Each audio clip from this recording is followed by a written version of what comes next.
All right, kiddos. Whoa. Okay then.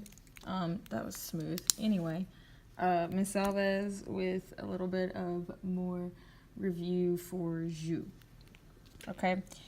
So I want to take a red flower and I want to combine it with a white flower.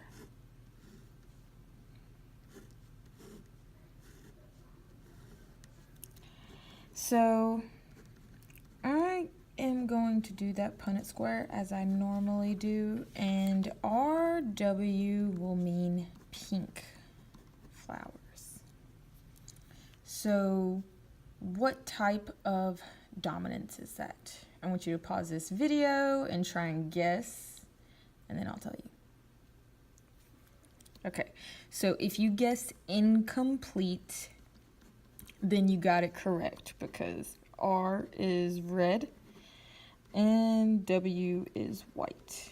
And that's the way that you do that. Now I'm going to do something interesting. I took these two flowers and I'm going to pollinate them and see how my genotypic and phenotypic ratio come out. Okay? So, because they were incomplete and they turned out pink, my phenotypic ratio would be 1 red one, 2 pink ones, because both of these are going to be pink, because remember RW is pink, and then 1 white one. Okay? So when I give you some parents that are a completely different color, and I'm talking like not red or white, it's entirely different offspring, it is almost always going to be incomplete dominance. Now if we do the genotypic ratio, however, okay, 1 RR, 2 RW, and 1 white. Now let's do some blood type stuff and things, because things can get a little bit trippy there too. Okay? So we're gonna say that mom is a BO blood type. BO. Anyway, dad is a B. Okay? So we're going to have AB here, AO, BB, and BO. Okay, now the phenotypic ratio and the genotypic ratio will be different. Okay, the phenotypic ratio, I'm talking about what the kids are, what their actual blood type is. This person is blood type AB, so that is one of them.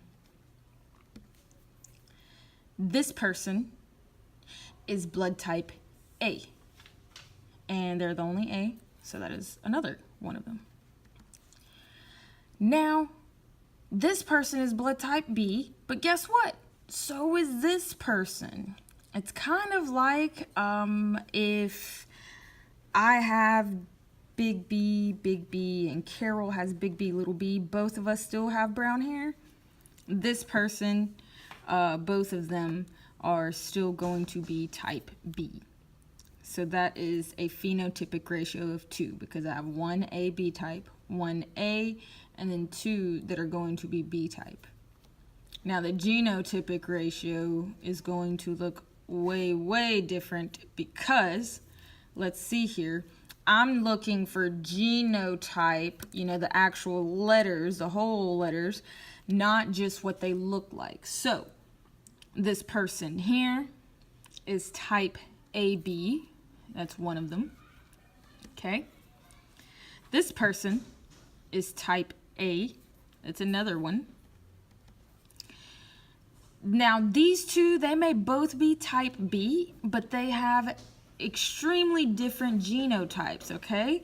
It is absolutely impossible for this person to have an O-type baby, and they are just completely different as far as genotype goes. So I have one that is BB and then another one that is BO. Very important to keep that in mind, that phenotype is going to be, you know, like the genotype is the actual genes. Phenotype is what the blood type is. Because remember, in multiple alleles, BO and BB can both mean type B. And finally, we got the good old-fashioned pedigree. Now, I want you to take a minute to pause the video and try and guess for me if you think this is an autosomal or sex-linked condition. If you guess sex-linked, then you guess correctly.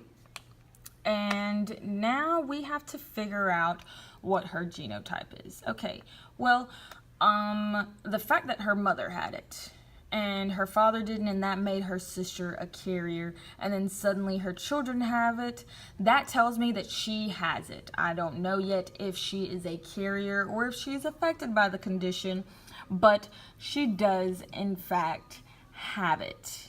Okay, now judging by the fact that only one of this woman's daughters was a carrier, you see that?